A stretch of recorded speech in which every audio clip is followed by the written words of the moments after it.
नमो अरिहंताणं नमो सिद्धाणं नमो आयरीयाणं नमो वज्झायाणं नमो लोये सौसाहूणम् सिद्धं शुद्धं परमीय जिणिन्दवर्णेमि चन्दमकलङ्कं गुणरयणभूषणुदयं जीवस्य परुवणं बोच्छम। 1008 श्री मूलनायक आदिनाथ भगवान की जय। 1008 श्री गोमटेश्वर बाहुबली भगवान की जय। द्वासांग जिनवाणी माता की जय। आचार्य श्रेष्ठ आचार्य गुरुवर श्री 108 नेमिचंद्र सिद्धांत चक्रवर्ती महाराज की जय। आचार्य श्रेष्ठ आचार्य गुरुवर श्री 108 विद्यासागर जी महामुनि राज की जय। तीर्थ चक्रवर्ती जगत पूज्य निर्यापक श्रमण मुनि पुंगव श्री 108 सुधा सागर जी महाराज की जय। समस्त मुनि संघ की जय। आलोक मोदी स्वाध्याय सुधा यूट्यूब चैनल पर आप सभी दर्शकों का एक बार पुनः हार्दिक स्वागत, हार्दिक अभिनंदन।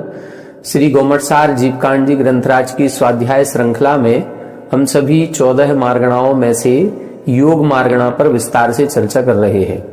योग मार्गणा में भी 4 प्रकार के मनोयोग, 4 प्रकार के वचन योग और 7 प्रकार के काय योग के स्वरूप को समझने के बाद हम सभी ने 5 प्रकार के शरीरों की विशेषताओं को समझा था।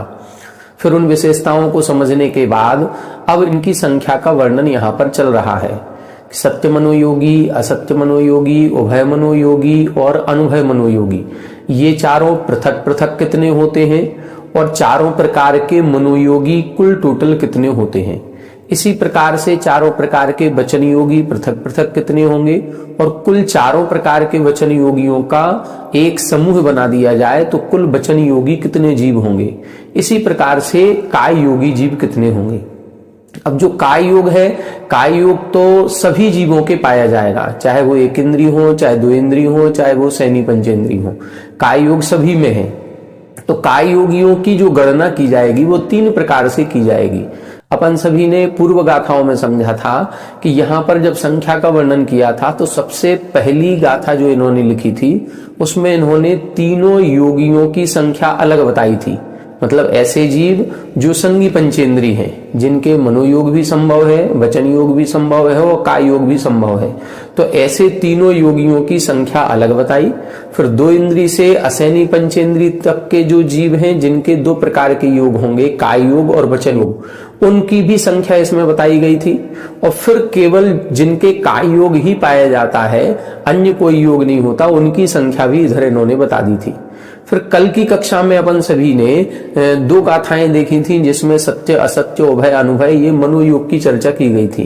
तब अपन ने कल एक प्रसंग पढ़ा था, उसको अंक संदृष्टि से भी अपन ने समझा था कि जितने सत्य मनोयोगी हैं उससे संख्यात गुणे ज्यादा असत्य मनोयोगी होंगे, जितने असत्य मनोयोगी हैं उनसे संख्यात गुणे ज्यादा उभय मनोयोगी होंगे, और जितने उभय मनोयोगी हैं उनसे संख्यात गुणे ज्यादा अनुभय मनोयोगी होंगे। यदि हम सत्य मनोयोगियों की संख्या को 1 स्वीकार करते हैं, 1 से प्रारंभ करें, और संख्यात गुणा जो हमें करना है यदि हम उसकी संख्या 4 स्वीकार करते हैं तो फिर सत्य मनोयोगी 1 होंगे तो असत्य मनोयोगी 4 होंगे, और इसी हिसाब से फिर उभय मनोयोगी 16 होंगे और अनुभय मनोयोगी 64 होंगे। और कुल टोटल जो मनोयोगियों का जो काल निकलेगा वो 85 निकलेगा। ये जो अपन संख्या देख रहे हैं ये काल की गणना कर रहे हैं कि सत्य मनोयोगियों का काल 1 अंतर मुहूर्त है, तो फिर इनका 4 अंतर मुहूर्त होगा, फिर 16 अंतर मुहूर्त और फिर 64 अंतर मुहूर्त। ये कुल टोटल भी 85 जो अंतर मुहूर्त निकलेगा ये भी एक ही अंतर मुहूर्त है। मतलब चारों का योग मिलाकर के भी अंतर मुहूर्त होता है और चारों की अलग अलग संख्या भी अंतर मुहूर्त होती है। एक अंतर मुहूर्त में असंख्यातों अंतर मुहूर्त समाहित हो जाएंगे। जैसे हम कहें कि यदि 48 मिनट का एक मुहूर्त है तो 2 मिनट का समय भी अंतर मुहूर्त है, 4 मिनट का समय भी अंतर मुहूर्त है, 10 मिनट का समय भी अंतर मुहूर्त है, 12 मिनट का समय भी अंतर मुहूर्त है, 47 मिनट का समय भी अंतर मुहूर्त है, 1 सेकंड का समय भी अंतर मुहूर्त है और 25 सेकंड का समय भी अंतर मुहूर्त है। तो इस 48 मिनट के अंदर अंदर कितने भंग बन जाएंगे? असंख्यातों भंग बन जाएंगे।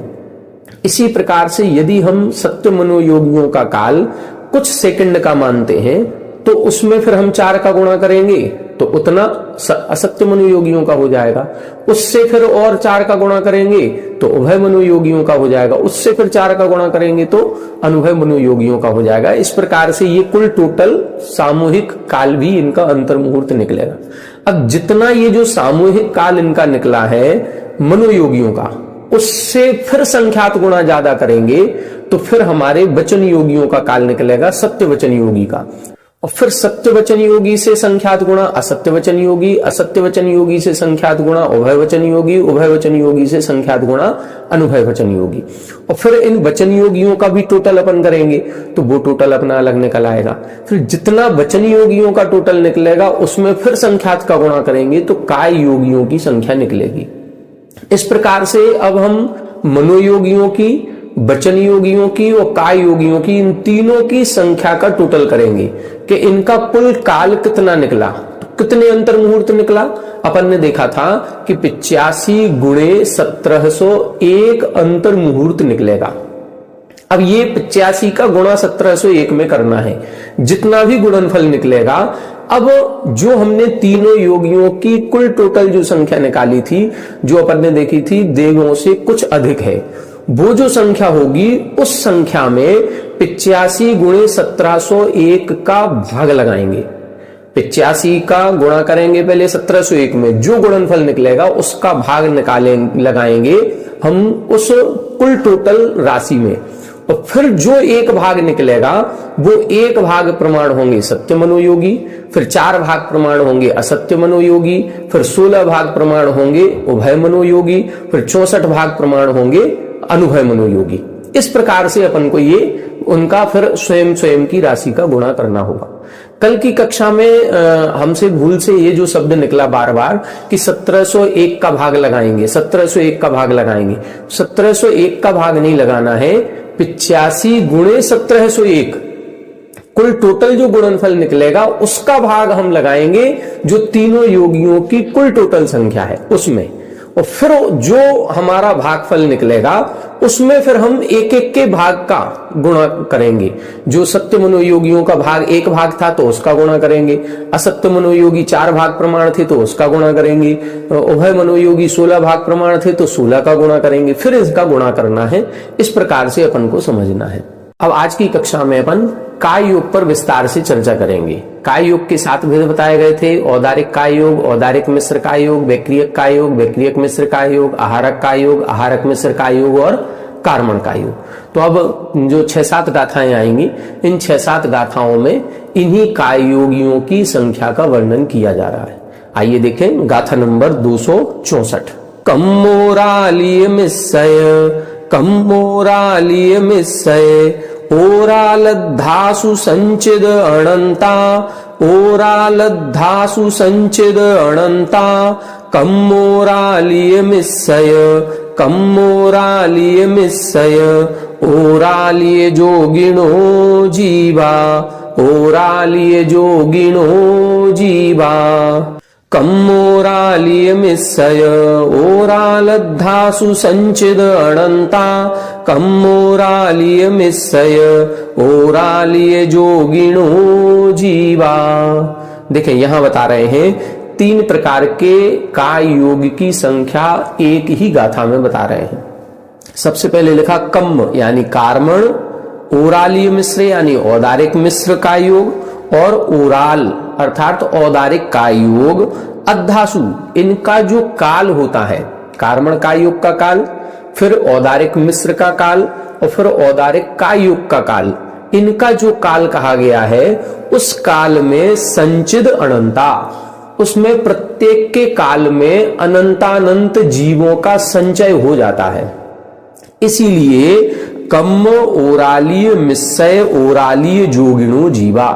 इसीलिए कार्मण काय योग वाले, ओरालिय मिश्र यानी औदारिक मिश्र काय योग वाले, और ओरालय जोगिणु और औदारिक काय योग वाले जीव अनंता यानी अनंतानंत होते हैं।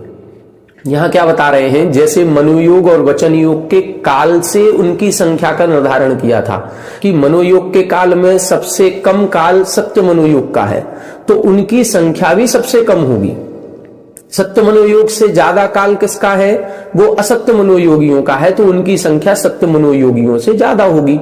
अपन ने निकाल करके भी देख लिया था कि जैसे एक उदाहरण से अपन ने समझा था कि 1700 रुपए यदि किसी के पास है और उसने पहले बेटे को 1 भाग दिया, दूसरे को 4 भाग, तीसरे को 16 भाग और चौथे को 64 भाग दिया था, तो कुल टोटल 85 बने थे। अपन ने एक 1700 में भाग लगाया, 20 निकला, तो अपन ने सीधा निकाल लिया था कि इसको 1 भाग मिला है, मतलब इसको 20 रुपए मिलेंगे।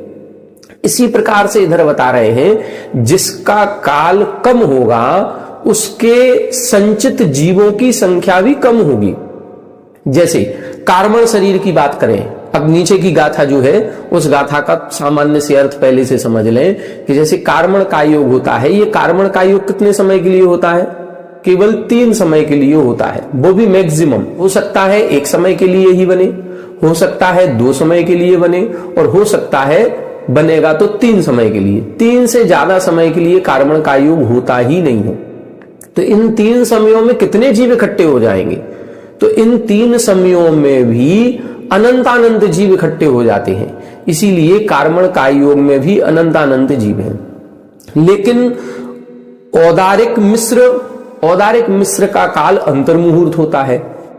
जो कार्बन का योग है वो तो 3 समय का है, लेकिन 3 समय के बाद जैसे ही वो जन्म स्थान पर पहुंचेगा और पर्याप्तियों को ग्रहण करेगा, तो जब तक शरीर पर्याप्ति पूर्ण नहीं हुई तब तक औदारिक मिश्र का योग है। तो वो औदारिक मिश्र का योग का काल कितना है? अंतर्मुहूर्त।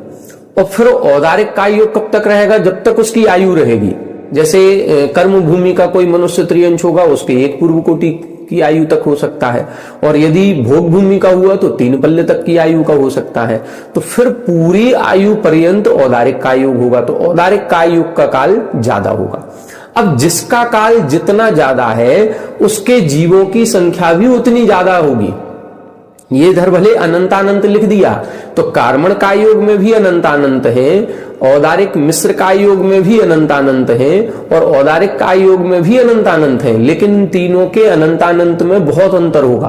कार्बन का योग का अनंतानंत सबसे छोटा वाला होगा, फिर औदारिक मिश्र का उन कार्बन का योग के अनंतानंत से भी अनंत गुणे जीव औदारिक मिश्र का योग वाले होंगे, और औदारिक मिश्र का योग में जितने जीव हैं उनसे अनंत गुणे जीव औदारिक का योग वाले होंगे। यही भावार्थ अगली गाथा में स्पष्ट कर रहे हैं। देखिए अगली गाथा।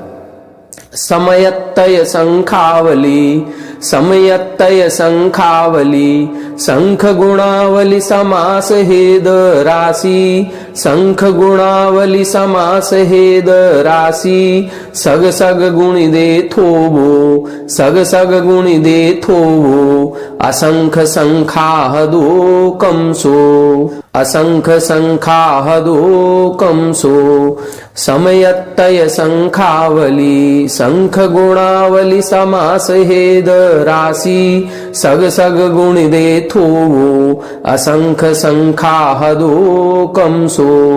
देखें यहां बता रहे हैं समय तय यानी 3 समय होते हैं। किसके? सबसे पहले लिखा था कम यानी कार्बन का योग के, फिर लिखा संख्यावली, संख्यात आवली प्रमाण होता है औदारिक मिश्र का योग, दूसरे नंबर पर लिखा, और फिर लिख रहे हैं संख गुणावली।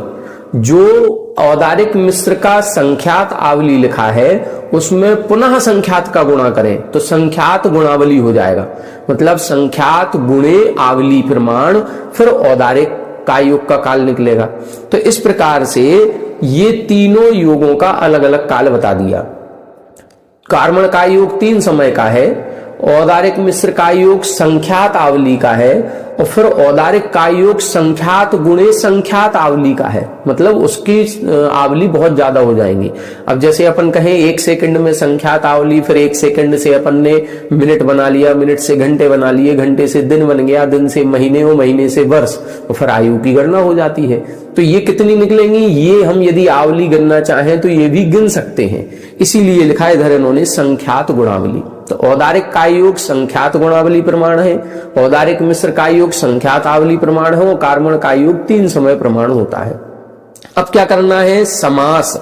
अब इन तीनों के प्रमाण को हम जोड़ दें तो तीनों का जो प्रमाण निकलेगा, फिर हिद राशि, और फिर जो इनकी राशि बताई गई थी ये केवल एक योग वालों की राशि निकालनी है। एक योग वाले राशि, इसमें वचन योग और मनु योग की संख्या नहीं है, तो ये केवल एकेंद्रीय जीवों के निकलेगा।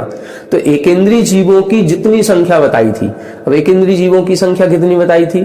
एकेंद्रीय जीवों की संख्या बताई थी कि जितने संसारी जीव हैं उसमें से 30 जीवों को घटा दें तो सारे स्थावर जीव निकलेंगे और वो सारे एकेंद्रीय होंगे और उनको केवल काय योग ही होगा। तो उनके 3 प्रकार के योग बनेंगे, या तो कार्मण काय योग बनेगा, या औदारिक मिश्र बनेगा, या औदारिक काय योग बनेगा। इन 3 के अलावा कोई दूसरा काय योग नहीं बनेगा। जब एक पर्याय से मरण होगा तो मरण होते ही कार्मण काय योग बनेगा, नई पर्याय में पहुंचे तो औदारिक मिश्र बनेगा और फिर उसके बाद अंतर्मुहूर्त के बाद औदारिक काय योग बनेगा।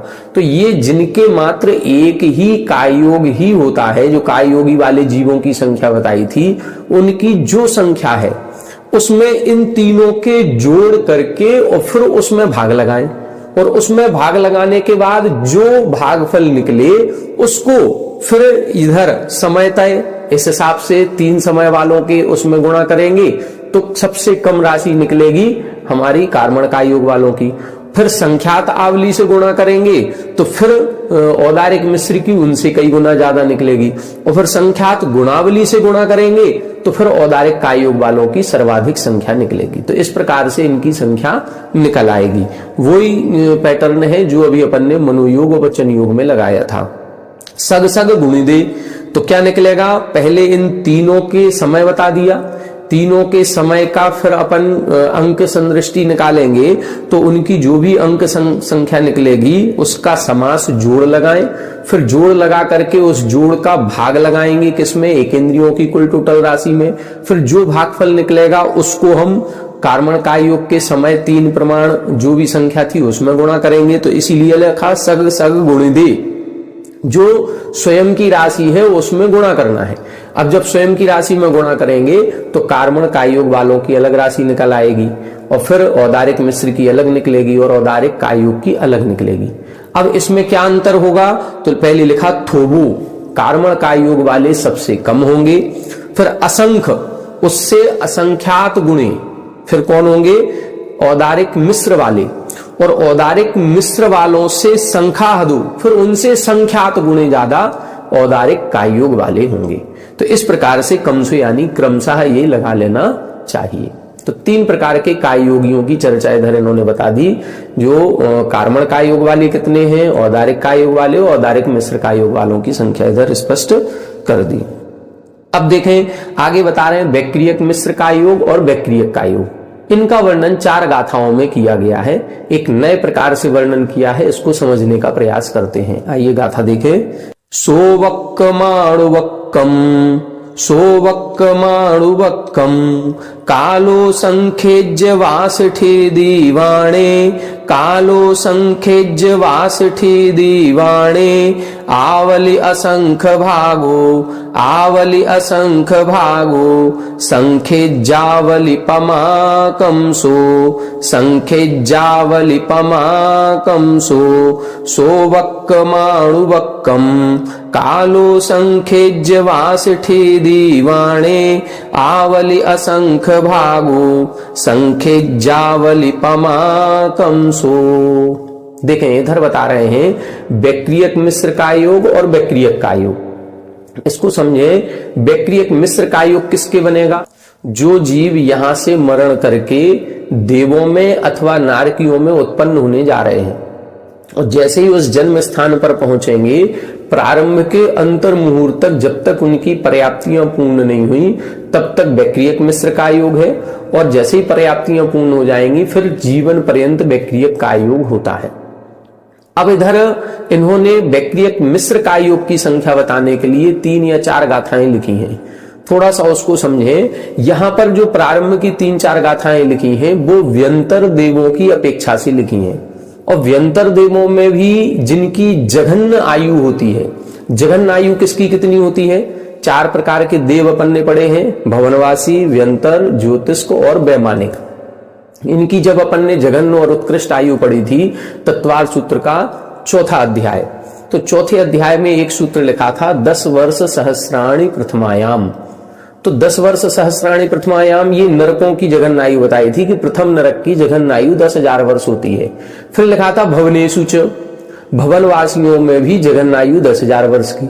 फिर लिखा था व्यंतराणाम च, व्यंतरों की भी जघन आयु 10,000 वर्ष की। तो 10,000 वर्ष की जघन आयु नरकों में भी है, 10,000 वर्ष की जघन आयु भवनवासियों में भी है, और 10,000 वर्ष की जघन आयु व्यंतरों में भी है। ज्योतिषियों में जघन आयु कितनी लिखी? दष्ट भागो परा, जो कुछ अधिक पल्य की आयु, उत्कृष्ट आयु ज्योतिषियों की थी, उसका 8वां भाग ज्योतिषियों की जघन आयु थी। और वैमानिकों की कुछ अधिक एक पल्य, ये वैमानिकों की जघन आयु थी। तो यहां पर व्यंतरों की जघन आयु को आधार बनाते हुए वैक्रियक मिश्र का युग का वर्णन कर रहे हैं, क्योंकि यहां जो व्यंतरों में वैक्रियक मिश्र का युग का काल निकालेंगे वो सबसे ज्यादा निकलता है, तो यहां इनकी संख्या सबसे ज्यादा निकलेगी। बाकी नरकों की और भवनवासियों की, ज्योतिषियों की, वैमानिक देवों के वैक्रियक मिश्र काल कम निकलता है, इसलिए उनकी संख्या कम निकलेगी। पहले व्यंतरों की बताएंगे, फिर व्यंतरों में बाकी देवताओं की और नारकियों की जोड़ देंगे, फिर कुल टोटल संख्या जो निकलेगी वो वैक्रियक मिश्र काय योगियों की निकल आएगी। अब अपन ने एक चीज और देखी थी, जब अपन ने मार्गणाएं पढ़ना प्रारंभ किया था तो वहां पर एक गाथा आई थी जिसमें बताया था सांतर मार्गणाएं कौन कौन सी हैं। तो सांतर मार्गणाओं में एक वैक्रियक मिश्र काय योग भी लिखा हुआ था कि वैक्रियक मिश्र काय योग में अंतर पड़ता है। कोई जरूरी नहीं है कि प्रति समय कोई ना कोई जीव नरकों में या देवों में उत्पन्न हो ही रहा हो, उसमें गैप पड़ सकता है।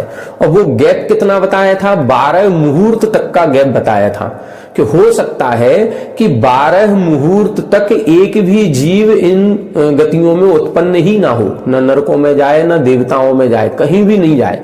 तो ऐसा 12 मुहूर्त तक का समय निकल सकता है। अब यहां पर जो इधर इन्होंने गाथा लिखी है, इसमें लिखा है सोवक्कम और अणुवक्कम कालु। सोवक्कम यानी सोपक्रम और अणुवक्कम यानी अनुक्रम, काल शब्द दोनों में लगेगा। व्यंतर देवों में वाणे, सबसे लास्ट में लिखा वाणे का मतलब व्यंतर देवों में, वो भी संख्यज्यवास ठिदी, संख्यज्यवास यानी संख्यात वर्ष की स्थिति वाले। संख्यात वर्ष की स्थिति का मतलब 10,000 वर्ष, किसी की 11,000 वर्ष होगी, किसी की 80,000 वर्ष होगी, किसी की 90,000 वर्ष होगी। तो जो संख्यात वर्ष की आयु वाले जो देव होते हैं, मुख्य रूप से 10,000 वर्ष की आयु वाले, उनमें भी जो व्यंतर देव होते हैं, उनमें ये 2 प्रकार के भेद अभी स्पष्ट कर रहे हैं, एक सोपक्रम काल और एक अनुक्रम काल। सोपक्रम काल का मतलब है जब उत्पत्ति लगातार होती रहती है। मान लो उत्पत्ति हो रही है, व्यंतरों में जा रहे हैं, जा रहे हैं, जा रहे हैं, निरंतर उत्पत्ति चल रही है, और फिर रुक गई अचानक से। रुकने के बाद हो सकता है 1 सेकंड के लिए रुकी रहे, हो सकता है 5 मिनट के लिए रुक जाए, हो सकता है 10 मिनट हो गए, कोई भी उत्पन्न ही नहीं हुआ। अब ये कितनी देर तक रुक सकते हैं? 12 मुहूर्त तक। एक मुहूर्त 48 मिनट का है, तो 12 मुहूर्त मतलब 48 गुणे 12 करना पड़ेगा, लगभग 600 मिनट मान के चलें, लगभग 10 घंटे तक हो सकता है कोई भी जीव व्यंतरों में उत्पन्न ही ना हो। जब उत्पन्न नहीं होगा तो वैक्रियक मिश्र अवस्था कैसे बन जाएगी? क्योंकि जब कोई उत्पन्न होता है तभी वैक्रियक मिश्र अवस्था बनती है, और जब उत्पन्न ही नहीं होगा तो उतनी देर के लिए फिर वैक्रियक मिश्र अवस्था नहीं बनेगी। इसीलिए इधर ये 2 प्रकार का काल निकाल रहे हैं, सोपक्रम काल कितना और निरुपक्रम काल कितना। लगातार यदि सोपक्रम काल चलेगा तो कितनी देर तक चलेगा, और यदि गैप पड़ेगा तो वो कितनी देर तक पड़ सकता है। यदि सोपक्रम काल चलता है और निरंतर चलता है तो कितना चलेगा? आवली असंख्य भागु, आवली के असंख्यातवे भाग प्रमाण निरंतर उत्पत्ति चलती रहेगी, इसको बोलेंगे सोपक्रम काल। और फिर क्या लिखा? संख्यज्य आवली पमा कमसो, और संख्यात आवली प्रमाण निरुपक्रम काल चल सकता है। संख्यात आवली का मतलब 1 सेकंड भी हो सकता है, 1 सेकंड में संख्यात आवली, 2 सेकंड भी हो सकता है, 2 मिनट भी हो सकता है, 1 घंटा भी हो सकता है, और हमने बताया 10 घंटे भी हो सकता है, मतलब 12 मुहूर्त भी हो सकता है। तो ये जो निरुपक्रम काल है ये तो संख्यात आवली प्रमाण है, लेकिन जो सोपक्रम काल है वो तो आवली का असंख्यात्मा भाग है। इससे क्या स्पष्ट हो रहा है कि जो निरुपक्रम काल होता है वो ज्यादा होता है, वो ज्यादा भी पड़ सकता है, लेकिन जो उत्पत्ति का काल है वो कम कम ही पड़ता है। मान लो अभी एक मोटे उदाहरण से बताएं, मान लो 2 सेकंड तक उत्पत्ति हुई और 2 सेकंड बाद फिर रुक गई। कितनी देर के लिए? 1 मिनट के लिए। फिर 2 सेकंड के लिए उत्पत्ति हुई, फिर आधा मिनट के लिए रुक गई। फिर 2 सेकंड के लिए उत्पत्ति हुई, फिर 2 मिनट के लिए रुक गई। फिर 2 सेकंड के लिए उत्पत्ति हुई, फिर 1 सेकंड के लिए रुक गई। फिर 2 सेकंड के लिए उत्पत्ति हुई, फिर 5 सेकंड के लिए रुक गई। तो ये जो रुकने का काल है, वो रुकने का काल कितना हो रहा है? संख्यात आवली प्रमाण हो रहा है। और जो निरंतर उत्पत्ति का काल है वो कितना हो रहा है? वो आवली के असंख्यातवें भाग प्रमाण होता है।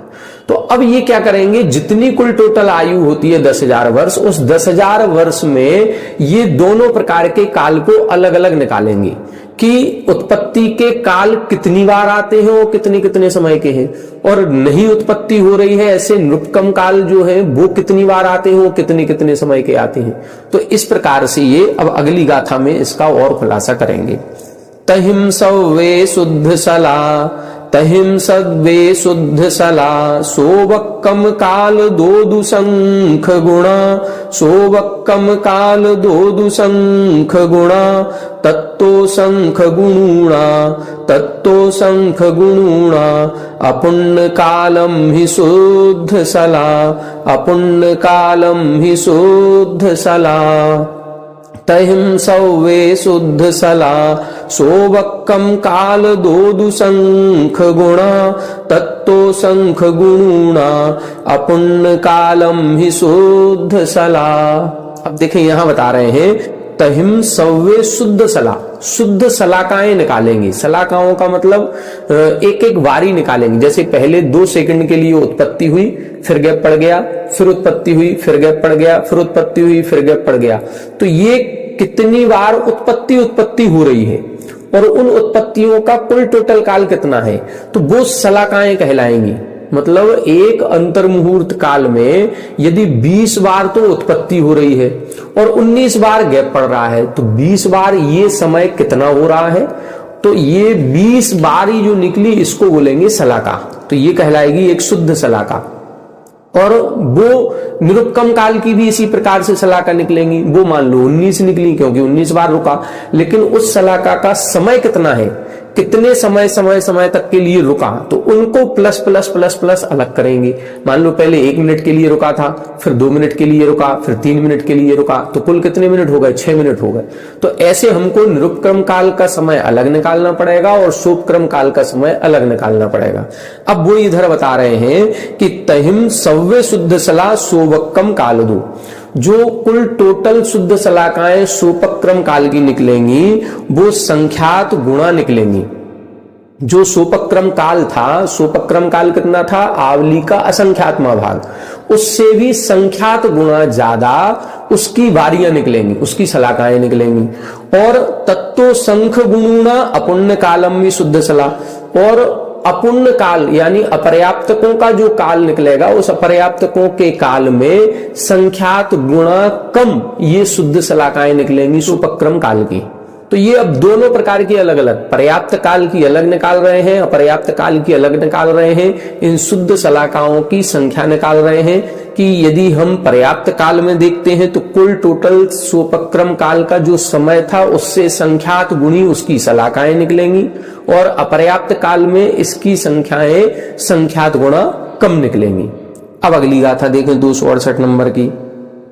तम शुद्ध सलागाहिद, तम शुद्ध सलागाहिद, णीरासीम पुण्य काल लद्धाहिम, णीरासीम पुण्य काल लद्धाहिम, शुद्ध सलागाहिम गुणे, शुद्ध सलागाहि गुणे, वेंतर वे गुब्ब में साहू, वेंतर वे गुब्ब में साहू, तम शुद्ध सलागाहिद, णीरासीम पुण्य काल लद्धाहिम, शुद्ध सलागाहि गुणे, वेंतर वे गुब्ब में साहू।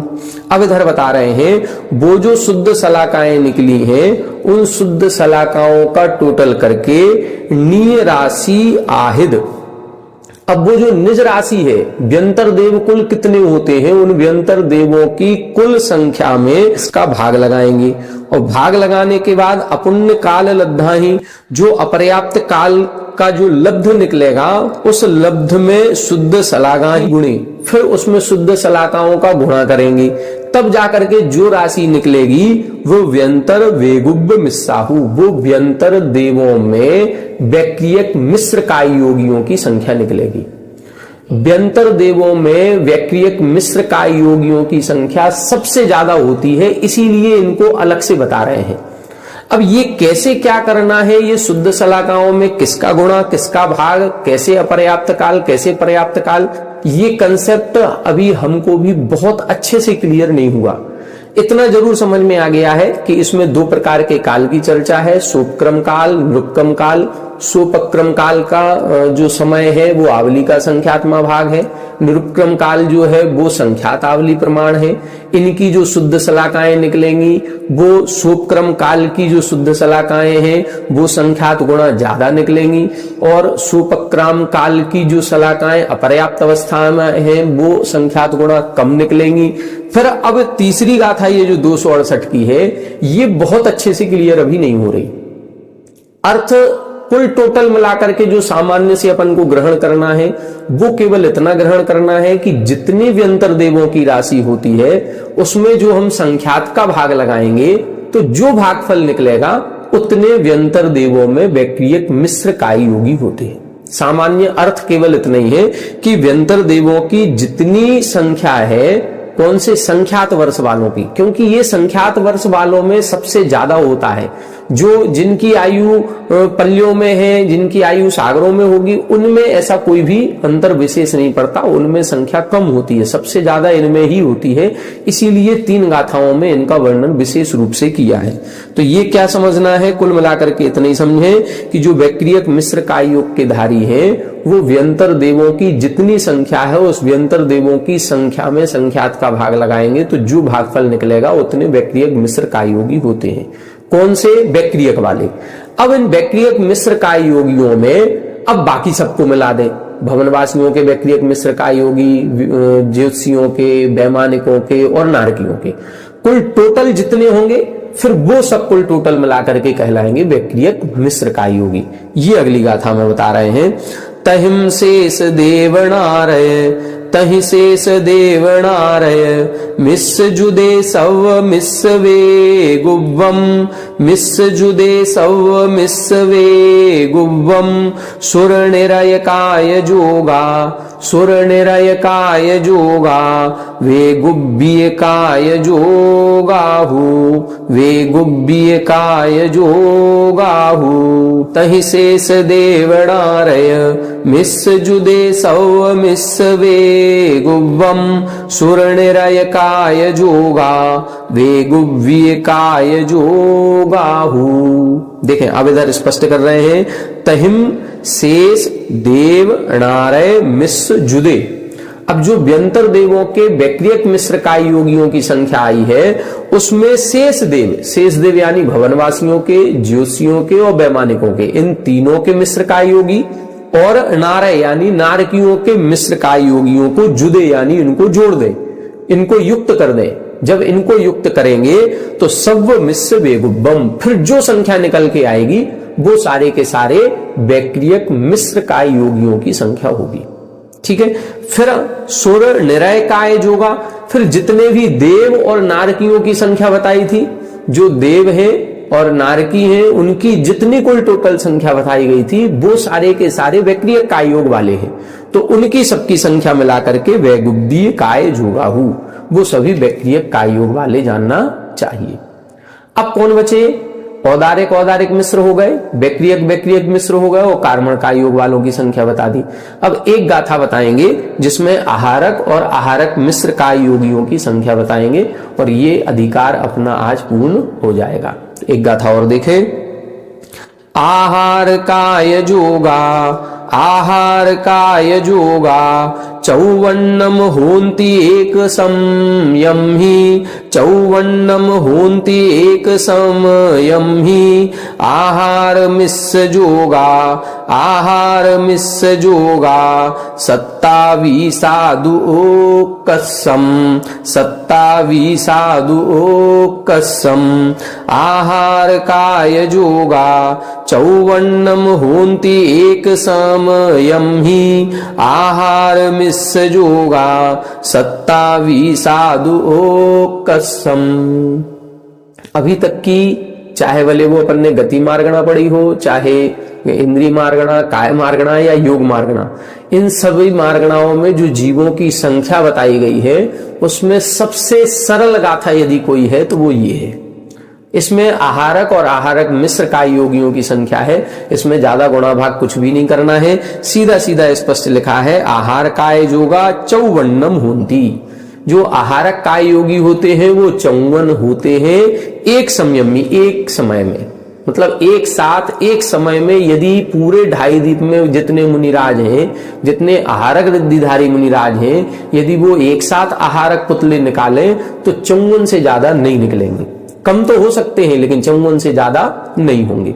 तो इनके आहार काय योगियों की संख्या मैक्सिमम 54 होगी। आहारक मिश्र काय योगी कितने हैं? आहार मिश्र जोगा 27 उत्कसम, उत्कृष्ट से 27 यानी 27 ही होते हैं। यदि कोई आहारक पुतला निकालने का, आहारक शरीर का निर्माण कर रहे हैं तो वो 27 से ज्यादा नहीं होंगे, और जिन्होंने निकाल दिया वो ऐसे आहारक काय योगी जीव 54 से ज्यादा नहीं होंगे। ये स्पष्ट संख्या का उल्लेख इधर इन्होंने कर दिया। अब इस 2.5 द्वीप में देखें तो 2.5 द्वीप में कितने सारे मुनिराज, 3 कम 9 करोड़ महामुनिराज अपन बोलते हैं। उनमें जो 6वें गुण स्थानवर्ती और 7वें गुण स्थानवर्ती मुनिराज हैं, इनकी संख्या भी लगभग 7-8 करोड़ की है। तो वो जो 7-8 करोड़ की संख्या अपन निकाल रहे हैं, वो 8 करोड़ लगभग साधुओं में जितने भी आहारक रिद्धिधारी मुनिराज होंगे, उनमें से मात्र 54 मुनिराज ही एक समय में आहारक पुतला निकाल पाएंगे और 27 मुनिराज ही एक समय में आहारक पुतला निकालने की तैयारी कर रहे होंगे, आहारक मिश्र काय योग वाले होंगे। इससे ज्यादा एक समय में नहीं हो सकते। तो इस प्रकार से आज अपना ये योग मार्गणा का कथन पूरा हो गया। अब कल से अपन वेद मार्गणा प्रारंभ करेंगे। वेद मार्गणा में 3 प्रकार के वेद होते हैं, स्त्री वेद, पुरुष वेद, नपुंसक वेद। इनका क्या स्वरूप है और इनकी संख्या कितनी होती है, ये सब पूरा वर्णन अब इधर आएगा। 2 मार्गणाएं और बची हुई हैं, एक वेद मार्गणा और एक कसाय मार्गणा। बस करीब 30 गाथाएं और हैं, फिर आपका ये कोर्स अपना पूरा हो जाएगा। तो आज की कक्षा में इतना ही। कल की कक्षा में आगे के विषय को लेकर के अपन अध्ययन करेंगे। आप सभी हमारे साथ बने रहें। सभी को जय जगन्नाथ।